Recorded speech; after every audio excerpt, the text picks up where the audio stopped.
What's up, yo? It's your favorite YouTuber's favorite YouTuber, aka S84, aka Jones. And before I begin this, I don't really want to toot my own horn or nothing like that, but I think this is one of the most powerful interviews that I've ever done. And this is what I live for, guys. This is the type of content that I want to bring to you guys, and the content that can, spark change, content that can spark conversation, great content. And I think that as you guys will listen through this series, you will realize why this might be one of my best interviews ever. And it's because you guys, man, supporting me that I'm able to do this. And I need you guys to support, because without you guys supporting me, I'm not able to have this kind of content. Because some of these people, man, it's not, you got to be able to go to them, you know what I'm saying, and whatnot. So I just wanted to do this quick intro. Outside of this, I appreciate all my viewers, particularly all my viewers who have supported me positively, and even the haters, because without you, I wouldn't be motivated. So let's go. I hope you enjoy this. Here we go. Solo TV 84, man. Welcome to a special podcast show or interview show. It's your host, Solomon Jones. I got a special guest here today. I'm saying in an undisclosed location in Minneapolis. Special guest, man. Go ahead and introduce yourself, bro. Kyoji Yoshida, metro area, Minneapolis, Minnesota. Been through a lot, seen a lot, have a lot to share. Open to listening for sure. But real quick, 2 quick plugs. If you need to talk to someone about anything at all, Copious Counseling, that's Copious, COPIOUS, counseling.com. 30 years of real experience. Just feel free to call or look them up. And then also Pristine Clean, Minnesota, carpet cleaning, a whole suite of other services outside of that. So those are my 2 plugs, but yeah, I'm ready to get it popping with Solo. Let's go. How do you say the name again? What? Kyoji Yoshida. That's an alias, of course. Man. Shout out to Kyoji. Let's get straight into it. Today we're going to talk about a couple different topics. We're going to talk about child support. Yep. We're going to talk about the court systems. Yep. And I want you to tell your story, if you, in regards to this. So let's talk about your experience with the system, because a lot of men go through this, trying to get custody or 50-50 or whatever it is. When your relationship with your baby mother was going south, right? When did you realize at that point, okay, we're gonna have to take this to court?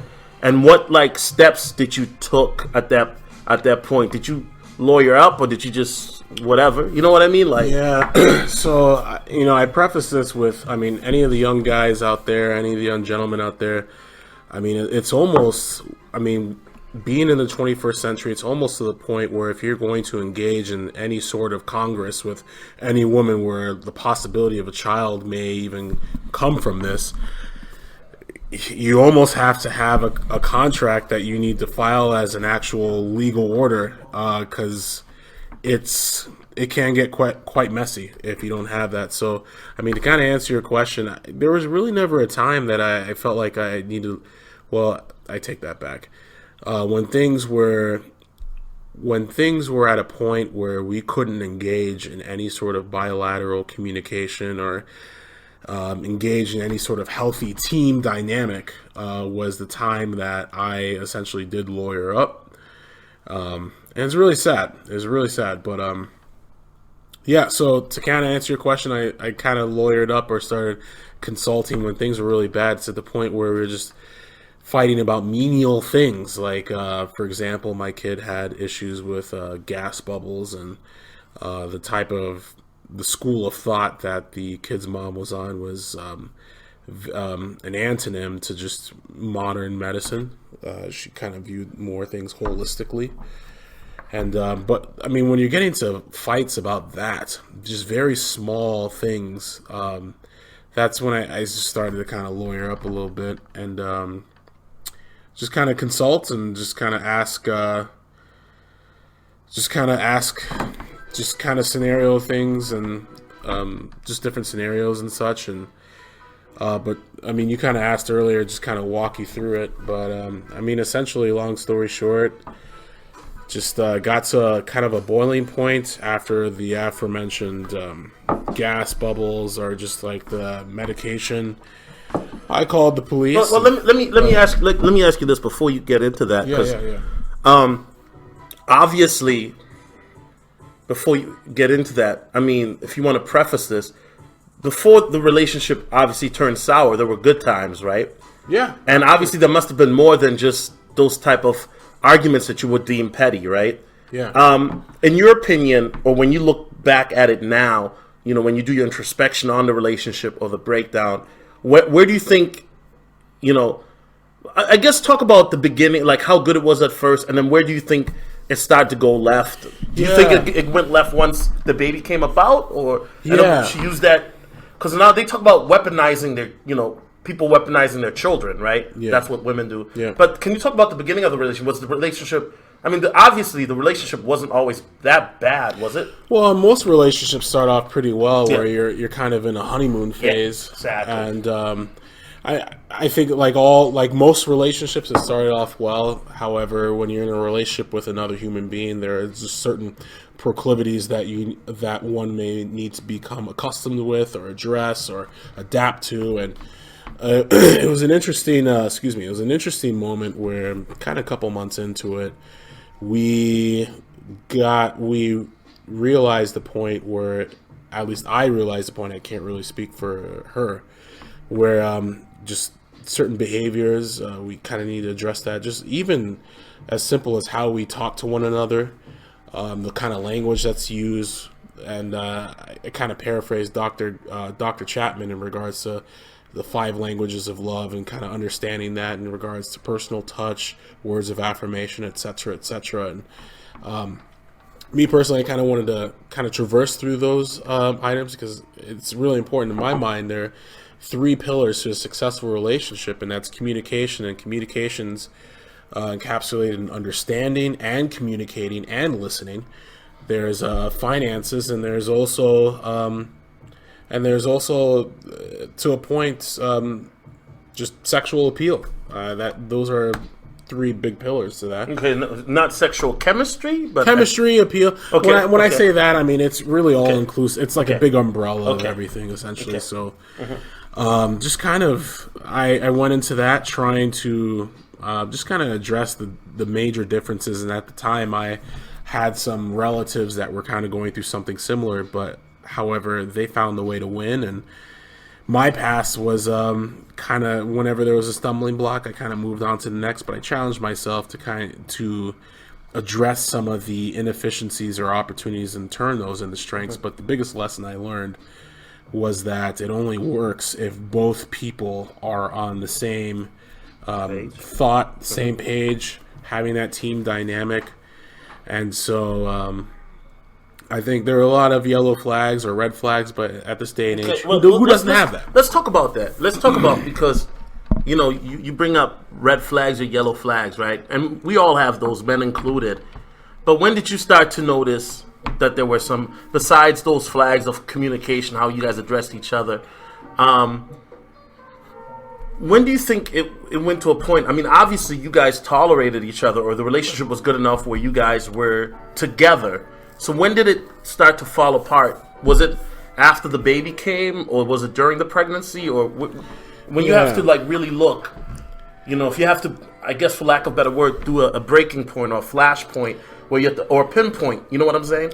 Yeah, and you know, that's a really important point, and that's why one of my plugs was for copious counseling, just in regards to behavioral health and awareness, because for me specifically, I'm a very supportive, nurturing guy.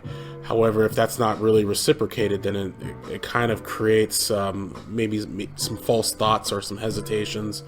So in that relationship, in regards to when we started hitting a boiling point, was when I realized that there were just a lot of behaviors that were just not it was very tough to assimilate some of those behaviors, because in my mind, couples, guy, girl, girl, girl, guy, guy, whatever the dynamic could be, and whatever gender pronouns you want to use, there essentially needs to be that team dynamic. And if a couple is not functioning as a team, then how can a child thrive and learn and grow and base a lot of their behaviors and tendencies off of the examples that are beset in front of them? Facts. So to answer your question, Solo, when it became a boiling point was when I realized that one of the greatest lessons that my kid's mom, ever taught me was that it only works if both people are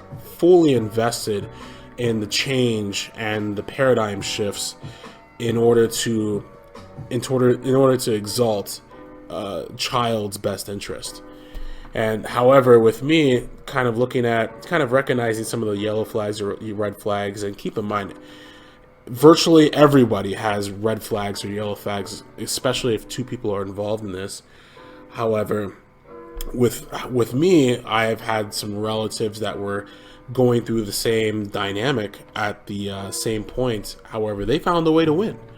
And the biggest lesson, as I mentioned, that I learned was that I think couples can find a way to win if they're both on the same page, if they both understand each other, accept each other for who they are, and communicate. And also exalt some of the pillars that I kind of talked about in regards to communication, finances, that's also a big thing, as well as intimacy. And so with a bowling point, definitely tried. And without going into a lot of detail, it just got to a point where it didn't really quite work out. But when I realized that in all of its, in total, she was already pregnant. And as a man, especially with my history, I'm not going to be... Not going to abandon the situation. Exactly. I can't turn away from the mantle that's been bestowed on me. So, do you think... Now, this might be a controversial question, but do you think that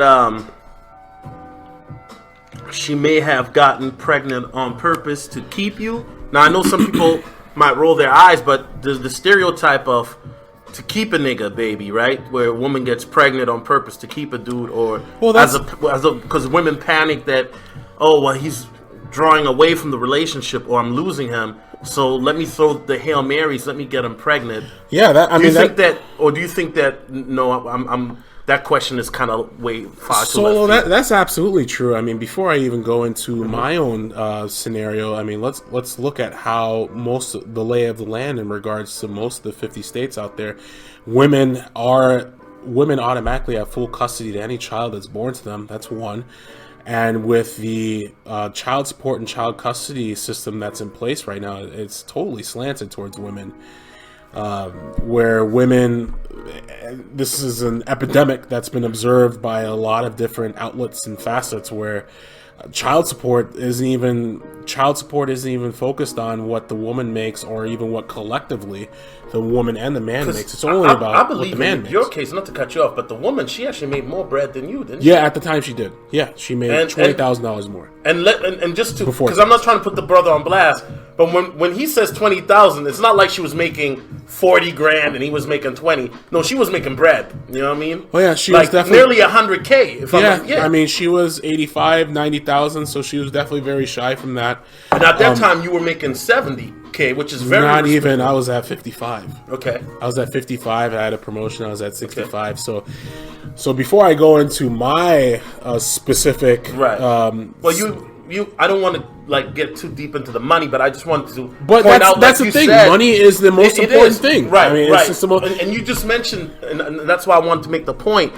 How you mentioned that they don't even take the woman's income into consideration, even though at the time she was making way more bread than you. Yeah, absolutely. 20,000 is way more. Okay, Absolutely. I'm sorry, I didn't mean to cut you off. I just want to emphasize that. You're all good. I want to emphasize that, and that's fine. If there's anything that you want to clarify, feel free to interject. That's why I'm here, bro. So I mean, specifically for me, after when I realized, and I poured a lot of my resources into finding the house that she was comfortable in, and even took not Le Mans, but the Bradley method, a lot of classes just to kind of help her feel secure and just kind of support the child. And she came through, and my daughter came through, and it was great. So you guys took like classes together? Yes, we did. Bradley method was the specific class that we took. It was about a 6 to 9 week class, and we engaged in it very regularly. And however, as I've already alluded to, communication is key. Understanding and acceptance is key. So that day, I mean, I guess to the climax of it, particularly in Minneapolis, there's a zero tolerance in regards to domestic issues, and I called the police because at the time when the argument reached its climax, and keep in mind, and this kind of, I want to go back to one of the questions that you talked about, Solo, in regards to having agendas, in regards to having kids. The whole reason I brought up the child support, there's incentive for women to have kids, where depending on what the male makes, women, and this is real, I mean, women can collect tax-free money of up to $1,600, $1,800. I mean, based on my attorney, he's even mentioned $20,000, $40,000. It really depends on what your income bracket is. That's a free meal. It's a free check monthly. And so for my specific scenario, I mean, let's also emphasize that check is supposed to help the child, obviously. Yes, the child's best. But sometimes, let's be real, even though it's supposed to be for the child, the baby mothers can also abuse that. There's really no controls. Right. There are really no controls. There's no oversight on how the money's spent. There's no oversight. There's really no controls on how the money is spent. It's to reinforce the child's best interest. And so I preface all of that with, man, it's a lot. It's a lot to kind of go through. Right. I'll try. Let's take it one step at a time, brother. Because I know this is. Thank you. This is a very sensitive topic. You know what I'm saying? Solo TV. Now you mentioned a domestic situation, and you called the police. Yeah. Now, was this a situation where she put hands on you, or you put hands on her? No, I never put hands on her. Can you say that again so they can hear it in the mic? I never put hands on her, and again, the reason why I plug copious counseling is just whether it's the listener or whether it's the listener's significant other, it's important to know thyself. Because with this person that I was with, I definitely knew. By the way, I'm not being rude. I'm just checking please. notes and stuff I got on my phone to ask you. No, do your thing. So the reason why I mentioned that is there was definitely a premeditated,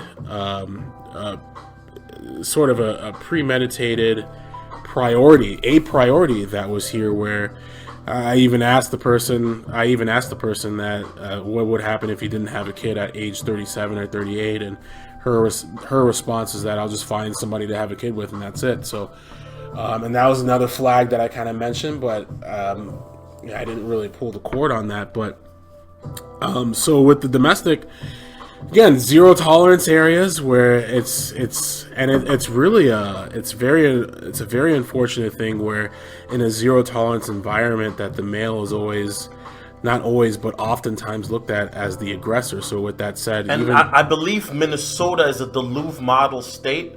Correct me if I'm wrong, but the Duluth model is where if there's a domestic situation and even the man is not in the wrong, but the woman is in the wrong, the man still is asked to leave the house or gets arrested. I was arrested. Yeah, right. I was arrested. Yeah.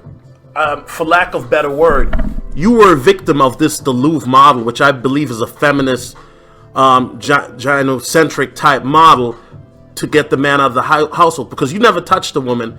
Never. And to my understanding, when we had talked after this situation, you even mentioned you were recording the situation, correct? That is correct. Okay. Even the recording didn't really do much to alleviate or change the situation. So the woman puts hands on you, and then the police then arrest you. I mean, when they arrested, what were you saying? What was going through your head? Like, hey, she's the one that did it. You know what I'm saying? Like, I mean, yeah. I mean, those are definitely thoughts that go through. However, at the moment in time, especially understanding the environment that I'm in, especially being an African American male, what can you do? And so, just kind of went through the system, spent about 48 hours in jail, was on the precipice of losing my job, and was challenged to refocus on my job, and I did, and warranted a promotion, and a lot of different things. Before we get into all that, I want to talk, because I really want to talk about, your mindset, because you're sitting in jail for something that you didn't really do. Now, you got into an argument with her. Now, I'm assuming that words are being said, obviously, but you didn't put hands on the woman. No, didn't put hands on her. But she put hands on you. Yes. And now, you're in jail. When the officers processed you to go to jail or took you there, weren't you like, hey, what the hell is going on? Why are you guys taking me? She's the one that did it. Not even at all, because there was no, I'm assuming, and once again, I wasn't there, but I'm assuming there was no mark on her body or nothing like that. Nothing like that. And thankfully, no charges were rendered onto me by the city, the state, the county, none of those areas. But yeah, it's but for what lack was of going a better through my word, mind. That's really messed up, isn't it? Like, oh yeah, what was going through your mind when you in the back of the squad car, handcuffed? It's nothing at all. You weren't thinking to yourself like, God, what am I doing? Yeah, I mean, I was having those thoughts, but at the end of the day, I was aware of the situation that I was in, and even though I had those thoughts, in a perfect world, it would be great if we lived in a structure that acknowledged the male and also acknowledged the female equally and fairly. Well, that's what feminism is trying to do, but there's still obviously double standards, right? Didn't mean to cut you off. Keep going. No. Feminism, yeah, and for all the listeners out there, I mean, there have been a lot of phrases thrown out there like toxic femininity and or toxic masculinity. But how can you have toxic masculinity without toxic femininity? Thank you. So I mean, kind of getting back to my situation at the time, yeah, I had a lot of thoughts, and however, at the end of it, it's just the type of person I am. Just how can I get through this? And so I did everything that I needed to do and had to do to kind of get through it, and got through it, and was interviewed by detectives, and was very fortunate to have family friends that were in the legal system that definitely helped. However, it's a very slanted system that doesn't do any favors for any fathers that want to be there for their children. We live in a world where it's definitely an epidemic where, at least in the past 80s, 90s, 70s, and where fathers were leaving their children. However, in the 21st century, that's not the case. There are a lot of fathers out there that understand and have also been victims and recipients of fatherless environments where they don't want that to happen at all, and they'll do everything that they need to do in order to ensure that the child is healthy. And so that was my position, and I sort of got out of it, and a lot of trial, a lot of legal fees, and settled on child support. At the time, I was paying $1,800 a month. I did the math. $1,800 a month, that could, at least in this area, could afford you a house and can lease you a Range Rover every month. $1,800, and that's broken out through child support and child care. However, as we mentioned before, there are really no controls.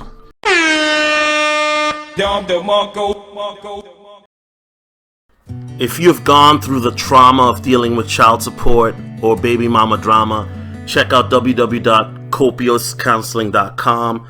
That's www.copiuscounseling.com, and they will get you, in a situation where you're able to talk to a professional and start the healing process.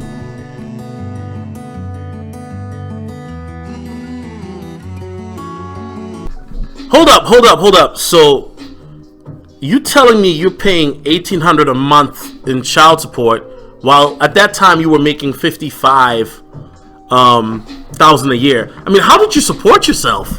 Yeah, that's a good question. I moved back to my mom's house, and during that time when I moved back, especially with the the custody process, I had no less than 4 evaluators evaluate me in her abode. How I interact with my daughter, how I take care of her, things of that sort. So how I survived, I had to live with my mom, and So were you paying rent at your mom's place, or was she giving you a discount? I couldn't. I mean, I did what I could. I did what I could to support and try and help, but at the end, with $1,800 paid, and not to mention all of my student loans and the car notes, and I understood that I couldn't stay there for as long as I could. But how I felt at that time, what was your confidence level like as a man? I was, my confidence level was non-existent. Okay. Just surviving. That was the only thing I could do, survive. And I mean, at the time, I didn't start off with the best credit due to some of my student loans, some of the decisions I made in the past. But with this, it really made it almost impossible to get to a point where I could support my child with her own room, her own house, things of that sort. So it just felt like a nightmare. Okay. And some days I would kind of oscillate between, man, it was great to have my daughter, and then I shouldn't have never had her. It's another realm of hopelessness, where there's this person that there's this other person in the mother that has just antagonized the person, or me, in that aspect, to a point where it's just, you start second guessing your very essence, who you are. It's crushing. It's very crushing. And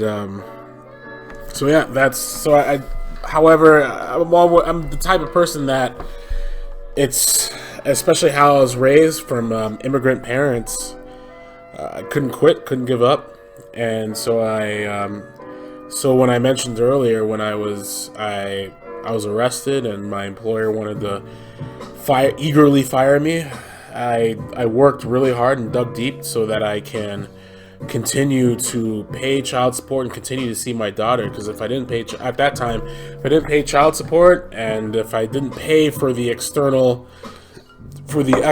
analysts or evaluators to see me, which was $500 a month, on top of the child support, which puts me over the top at $2,300 a month just to see my kid for 5 hours a week.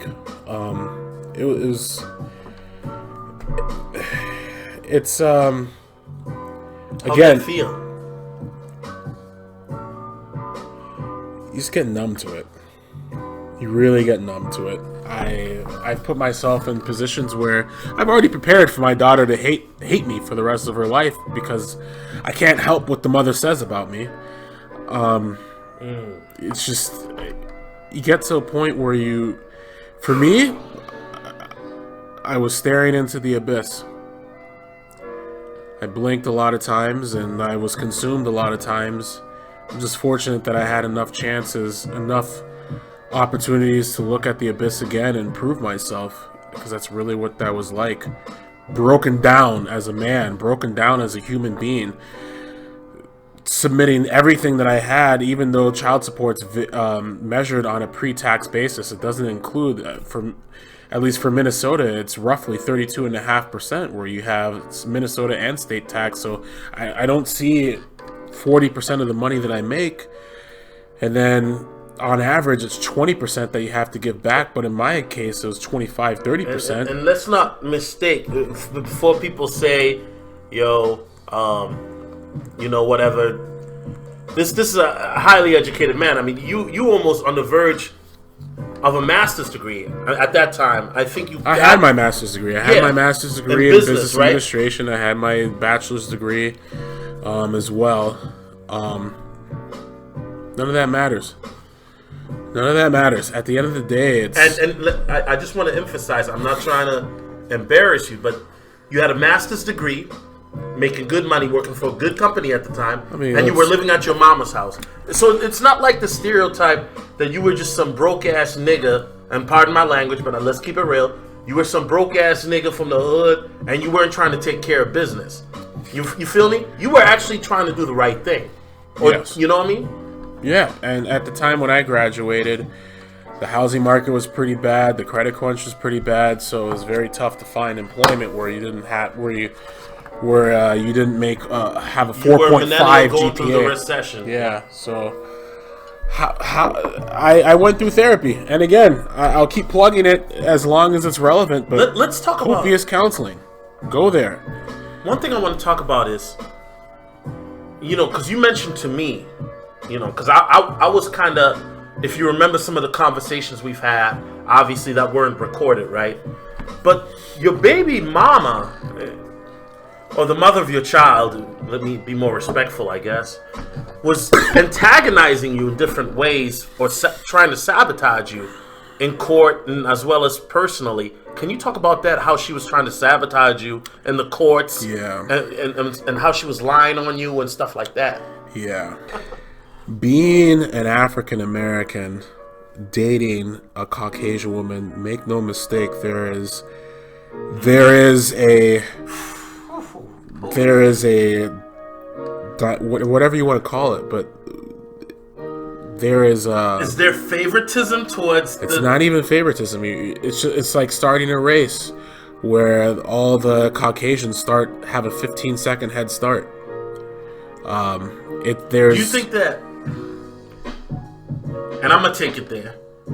As an African American man dealing with a Caucasian white woman, especially one that was highly decorated as her. I mean, because with all due respect, I mean, your baby mama's not a slouch either, in the sense of she's accomplished education-wise. Do you think that you kind of were being punished that, hey, nigga, we're gonna punish you for dealing with Becky in the court systems?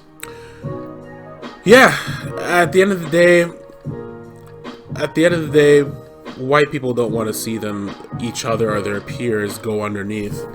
And so I was in the first round of some of the psychological evaluators, and the first round was that only pay attention to parenting time. You shouldn't pay attention to joint legal custody, where having a say in your child's life is highly important.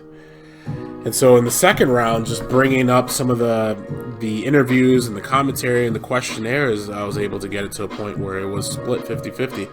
But getting back to how I felt about it, it's very crushing. It's a juncture in a person's life where you either sink or swim, or you fade away, or you decide to run away. And I wasn't raised at a point where I could never run away from my flesh and blood. So I had to fight. I had to change the state of play, or the rules of play, and I was able to be successful. However, it was very costly. Just to fight that war cost a lot of money. And did you, not to get this to another topic, but I really think this is a very relative question to this topic. At this point, you at a low point. Your baby mama is trying to really destroy you on some Thanos shit. You know what I mean? By snapping her fingers with the Infinity Gauntlet, which is the court systems, right? Well, and even the court system today is not designed to handle family affairs. The court system, if you look back in the past, the court system was only designed to handle criminal activities. It's not designed to handle custody situations at all. So putting a custody situation or a custody case into a court system that's designed for criminals isn't going to make sense. And it's just unfortunate that a lot of states do not have the resources to allocate to a new system that is designed to handle family matters, whether it's hiring the amount of qualitative or quantitative analysts to affirm or to confirm, like, earnings or expenses or expenditures or living situations. It just doesn't exist, and it should exist. I really think it should exist, especially given the time that we're at. Right. And the fact that it's not is just it's a I disservice. I agree with you. There should be. I mean, if you're paying child support $1,800 a month, I think just like when we do taxes as businessmen, right? As you know, we have to show itemized deductions where Receipts. the money's going. Yeah, receipts. If we get audited, as should these baby mamas or the mothers of your children, you know, that every freaking penny is going towards the child. And I don't want to create this. I don't want to create this scenario that we're going after or attacking baby mothers at all. At the end of the day, it's just people treating people badly, people treating people poorly. And again, copious counseling.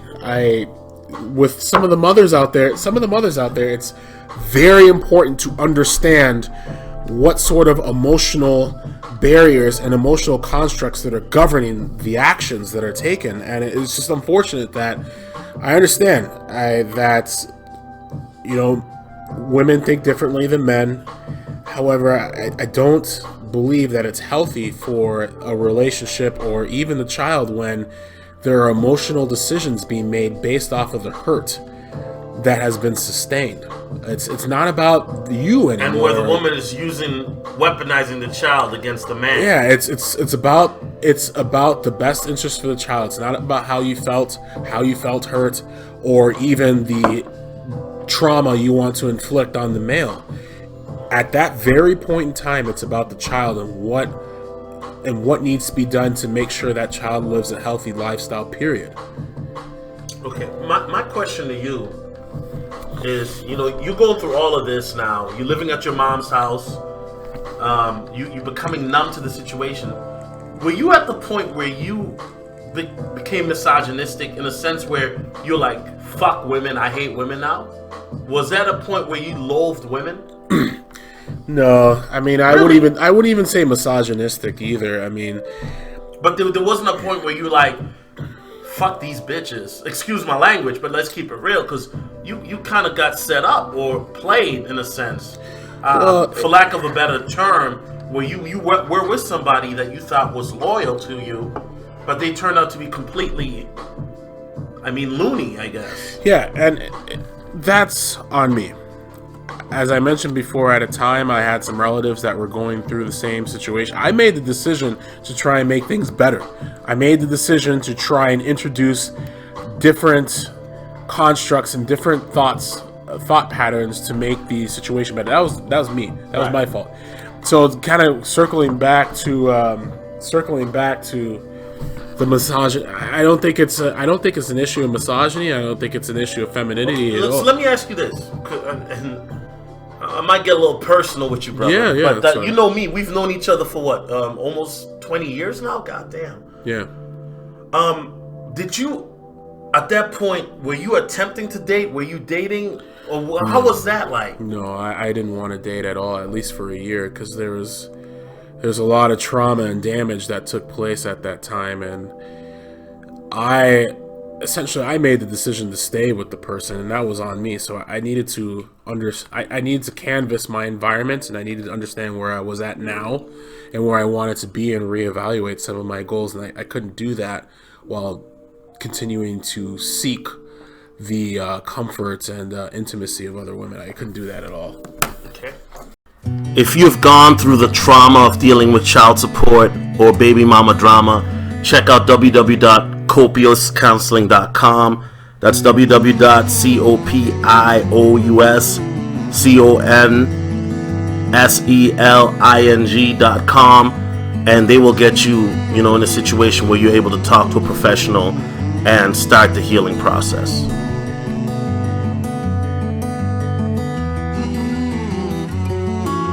That while continuing to seek the comfort and intimacy of other women. I couldn't do that at all. Okay.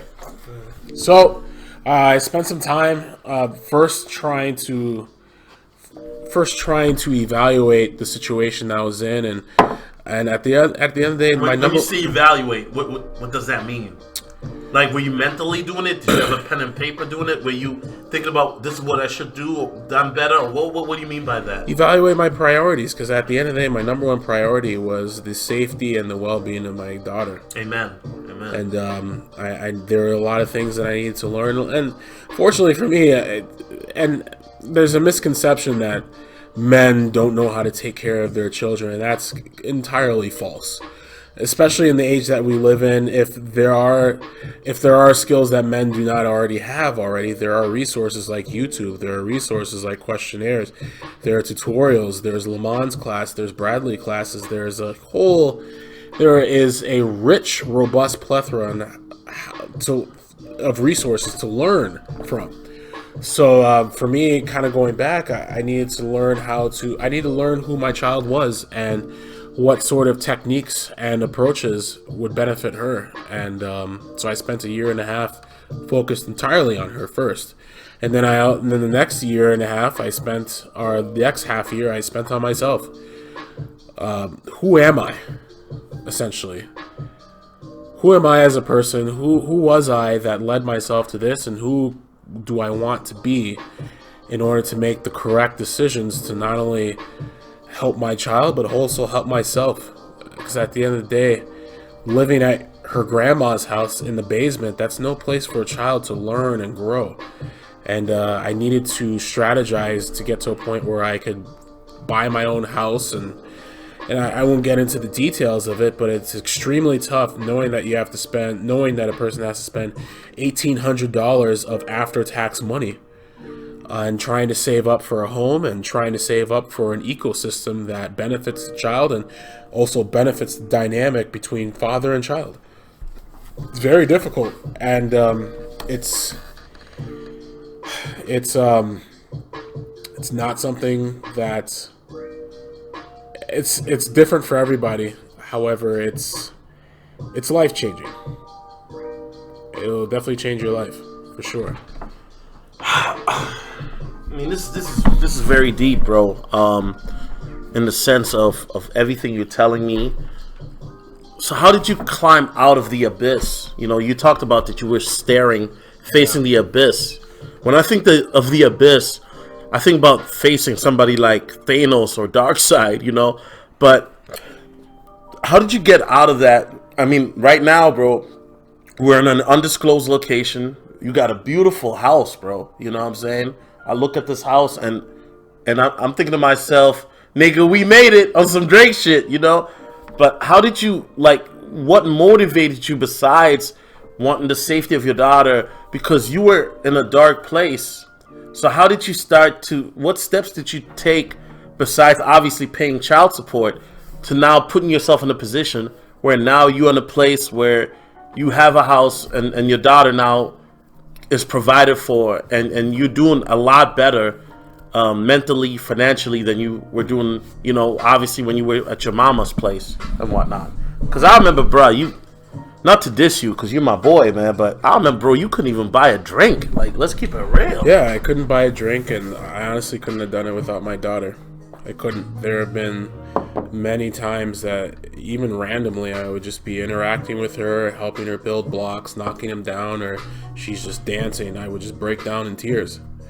And I say that my daughter helped me because I don't want to be those types of individuals or fathers that just abandon their children. I've been there before. I've had my father abandon me. I know what that feels like. And for a child being born into a situation that they don't understand, they never dictated, that's just unfair. And so how I got myself out of the dark place is I often lived 6 months to a year in advance. I never really lived for the moment anymore. I couldn't enjoy myself. It was always just, in my mind, everything that I did today helped to manifest what would take place a year from now.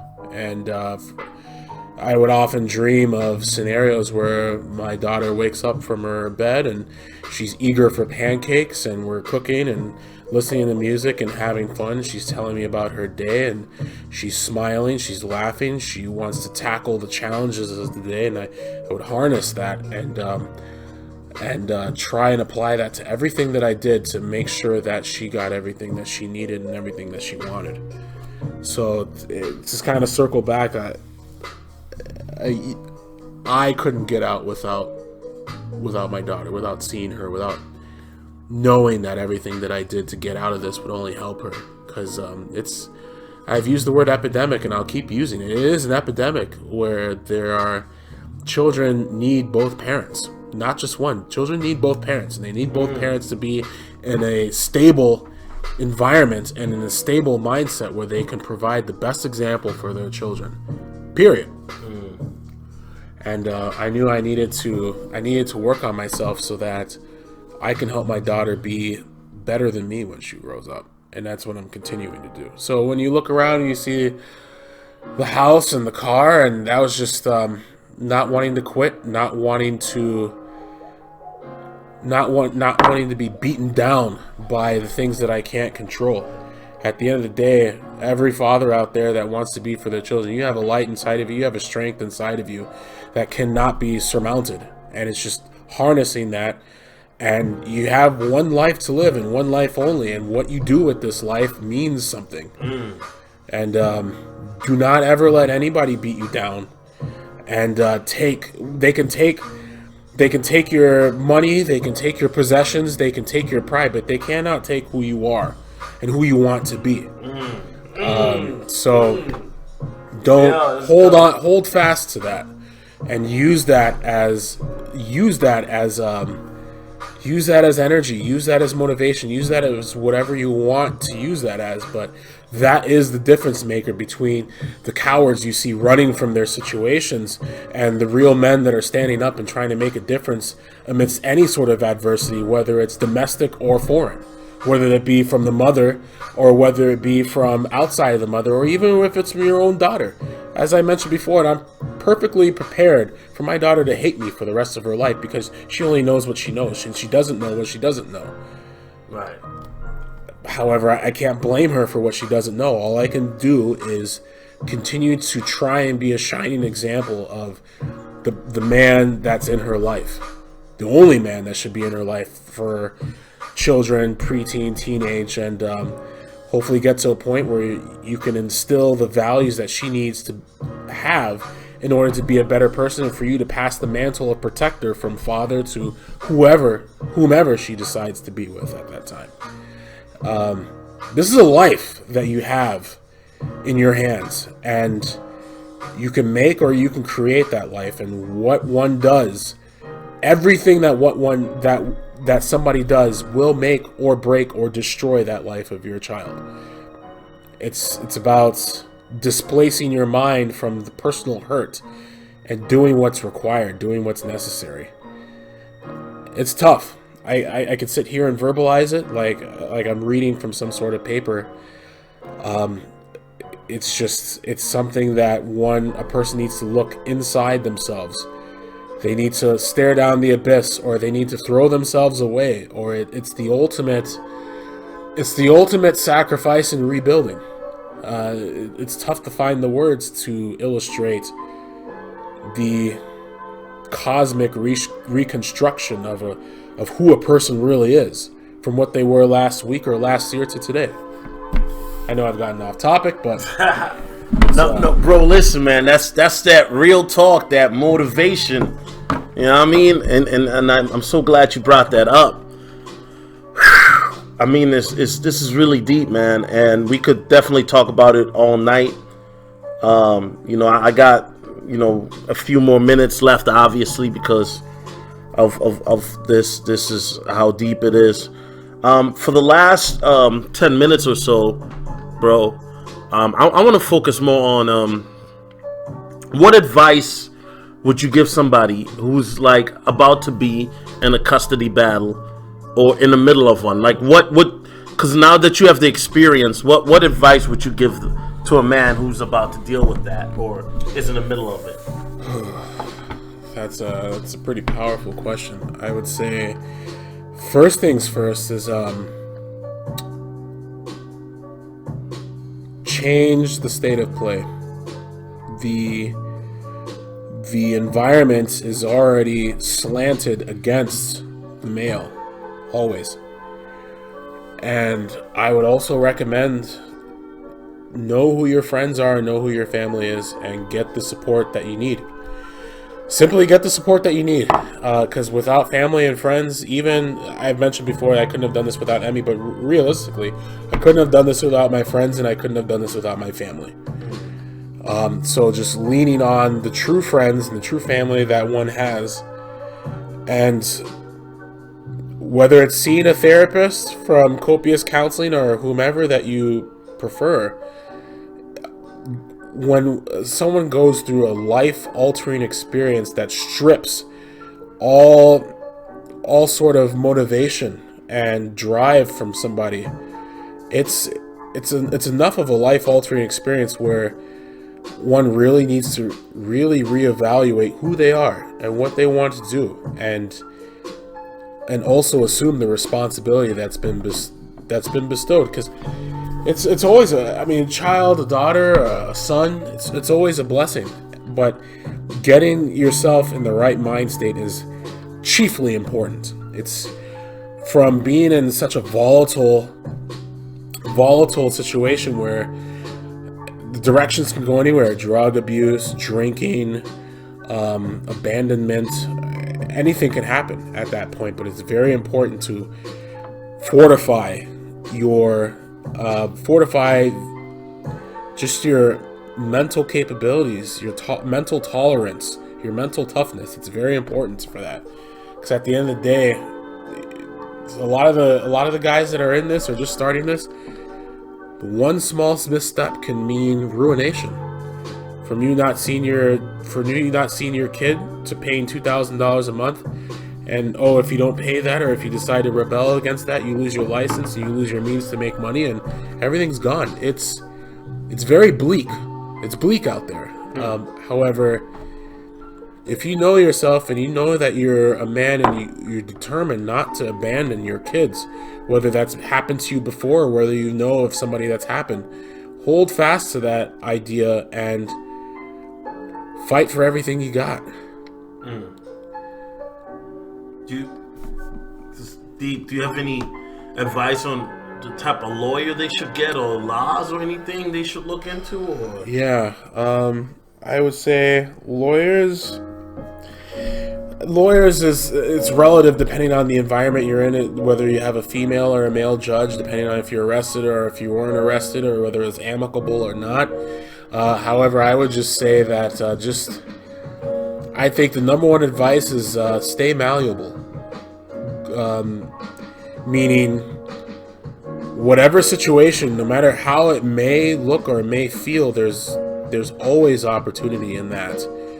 And advice in regards to lawyer selection, go with family lawyers are the best, or any lawyers that friends recommend are always the best, and just ensuring that the lawyer is able to resonate with your stance on the position and things that you want to do, because your lawyer is your number one advocate. And also, just as it's tough, you're hurting, and you're angry, especially in this day and age. It's tough for males to really express the emotions. Back in the 80s, back in the 90s, if you're a male that was wronged against an adversary that you knew, like another male counterpart, you went out to the schoolyard and you traded hands, and that was it. Facts. But now in this world that we live in, it's just not politically correct. Yeah, it's not politically correct. It's not accepted. And so with that said, there's a lot of trauma and a lot of aggression. However, it's just channeling that through the right means, whether it's through copious counseling or whether it's through some therapist, or even if you don't have the insurance for that, it's utilizing the right resources in your network, in your community, that can help to realign your drive and your endeavors and who you want to be as a man in the next 5 years, 10 years, and 15 years. At the end of the day, close your eyes and picture yourself in the next 10, 15 years. What sort of relationship will you have with your daughter? Will it happen where you have a relationship that you've had where both parents stuck around, or will you have the relationship where a parent left and this is an innocent child who never had a choice in this at all? But it's just stowing the personal angst away and doing what's best to save the life of your child. The mother's not going to do it. Especially if there's disdain and hate and anger, the mother is definitely not going to do it. And for those men that have the mother where they're of sound mind and they're cordial and professional, great. But for those that don't have that, just have to hold fast and never give up. Never give up. 15 years from now, when they're 18 years old, they're going to look back. They'll be smart enough to be able to do their own research, pull up public records. Everything that you do in the system's public record. Most things are. And so when the child gets old enough and they want to find that there's his side, her side, and the truth, and the child will be able to have the ability to look up the truth through public records, and they'll know who the person. They'll know through your actions. It's the actions of who their parents really are. At the end of the day, things may be swirling out of control. However, when you're with your child, nothing else should matter at all. That's all I got for that. All right, man. Well, listen, ladies and gentlemen, it's just very, very humbling to do this interview with this friend of mine. Like I said, I've known him since, high school or junior high? High school. 9th grade. Facts. You know what I'm saying? You feel me? And for you to, share your story, your experience. I know it's not an easy task, but I appreciate you for doing this. You know what I mean? Just doing this interview for nearly over an hour and whatnot. And I hope that you guys got value out of it. And I'm gonna just let you shout out your... And I cannot stress enough how important mental stability is going through this process. Copious Counseling, COPIOUS counseling.com, or any other resource going through something as this traumatic. I mean, you're no less than Dante going through so many levels of hell. You'll go through different levels of hell, and when you think there should be no more, there'll be more. There will always be more. However, being able to fortify your mental stability and just your cognitive position in the world is key to this. And so seek out Copious Counseling. Another plug, just a friend of mine, Pristine Clean for carpets, Pristine Clean Minnesota on Instagram. However, I think it's very important to fortify your mental faculties to prepare yourself for this onslaught. Because for most situations, the mother will not want to help you out. They're going to want you out of the picture. Do not let your child down. That child is a version of yourself, and a version that will be better than you are once you give them the resources that they crave. Women can do some things that men can do. Men can do certain things that women cannot. However, it's important for both parents to be there so that the child can be complete and navigate through this world, navigate through this thing that we call life, so that they're not victims and they're as strong as they need to be. And then they can change the world through your tutelage. That's all I got. All right, ladies and gentlemen, it's your boy, Solo TV 84. aka Solomon Jones. Make sure to subscribe. Please hit the like. Follow me on Patreon, Twitter, Snapchat, Instagram at SoloTV84. Instagram, Snapchat, Twitter, Patreon, www.patreon.com/SoloTV84. And we out. Peace. Yep. This was dope, man. Dom the Marco.